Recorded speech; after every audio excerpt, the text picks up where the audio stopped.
دا د بلخ ولایت په چمتال ولسوالۍ کې د 100 کلن اشغال پر وړاندې د جهاد هغه سنګرونه دي چې د اسلامي امارت د مجاهدینو لخوا تاوده ساتل کېدل. هغه سیمه چې په تیر کې ترې د چاپو او چورلکو له بمباریو د یوه مجاهد سر په امن کې نه و، خو اوس دلته هر څه برعکس دي.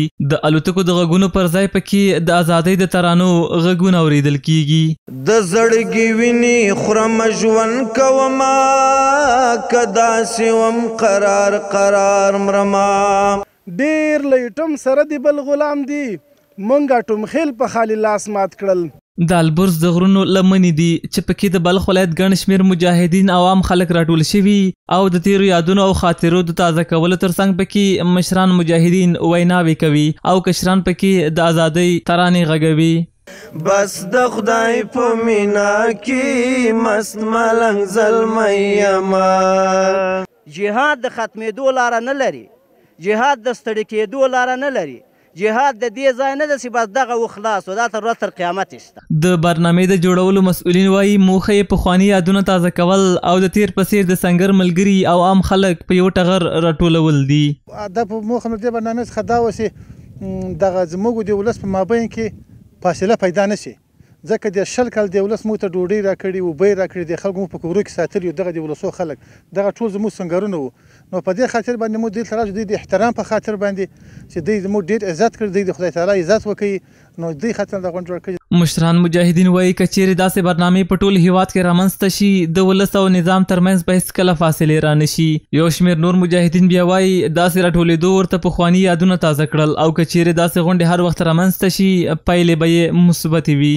این قسم برنامه ها در سطح کشور البته نتایج بسیار کلان و گسترده را جهت همبستگی و اتفاق و اتحاد میان مجاهدین و ملت ما داره. البته این جلسات یعنی یک هماهنگی بسیار قوی بین ملت و اعتماد ملت نسبت به مجاهدین به دست می آورد. دلته چې موږ رالو د مجاهدین به ولیدل ډېر خوشحاله ول. دا ټولو په دغه سنګرو کې په دغو ځایو کې وخت تېر کړی دی.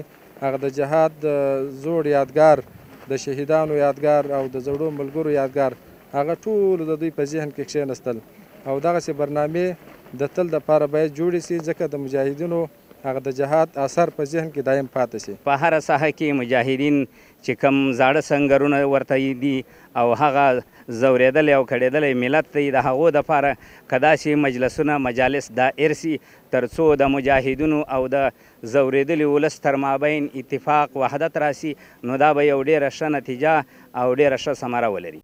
بلخ میشتي مجاهدین وایي داسې برنامې جوړول پخواني یادونه او د جهاد فکر ژوندی ساتي. دوی د چمتالو لوسونه وستایل چې د همدوی په مرسته نن په هیواد کې د امن ټبر غوړېدلی او یو اسلامي نظام رامنځته شوی دی. برگزاری این قسم محافل و مجالس فایدهش همی است که یکی خود خاطرات و مفکوره های جهادی را همیشه به ذهن ملت ما مردم و به ذهن مجاهدین ما مردم همیشه زنده می داشته باشه و دومی که خاطرات فایده دنیاییش همی است که در بین مجاهدین و ملت ما یک انس و الفت و محبت و اتفاق و وحدت به بار میاره. دغه داسې یو صحنه وه چې جهادي دوره وه او ډېر د خوند نه ډکه دوره وه او ډېر یو خوند پکې و او د خلکو کې ډېر یو غیرتي او باشهامت ولس او مجاهدینو یې ښه پالنه کوله او مجاهدینو ته ښه اکمال د هر څه نه کوو. نو دغه یو ډېره خوندور او جهادي دوره وه او تېره کړله الله تعالی. دې غونډې ته راغلي ولسونه وایي تیر کې هم ښه په نره د اسلامي امارت د مجاهدینو ملاتړ کړی او که اړتیا شوه بیا به یې هم کوي. دوی له مجاهدینو وغوښتل چې په خپل منځ کې اتفاق او اتحاد ولري.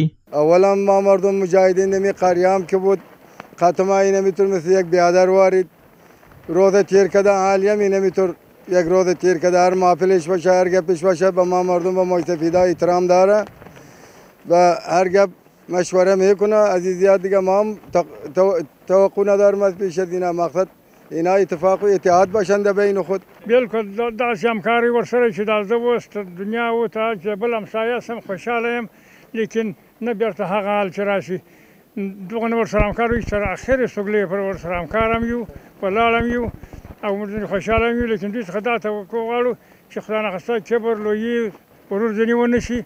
مقصد دا خبره باید نه وي چې دا فلاني ژبه ده دا فلاني ژبه ده فلاني د مجاهدینو پر وینا د البرز د غرونو خړ سنګرونو کې ډېرې قربانۍ ورکړي خو دښمن ته یې سر نه دی ټیټ کړی. دوی وایي په تیر کې چې هر وخت دښمن دی لوري ته مخ راړولی دوی ورته د سر په کاسه کې اوبه ورکړي. نو په همدې موخه یې غوره وګڼله چې خپله غونډه هم په همدې خړو سنګرونو کې ونیسي.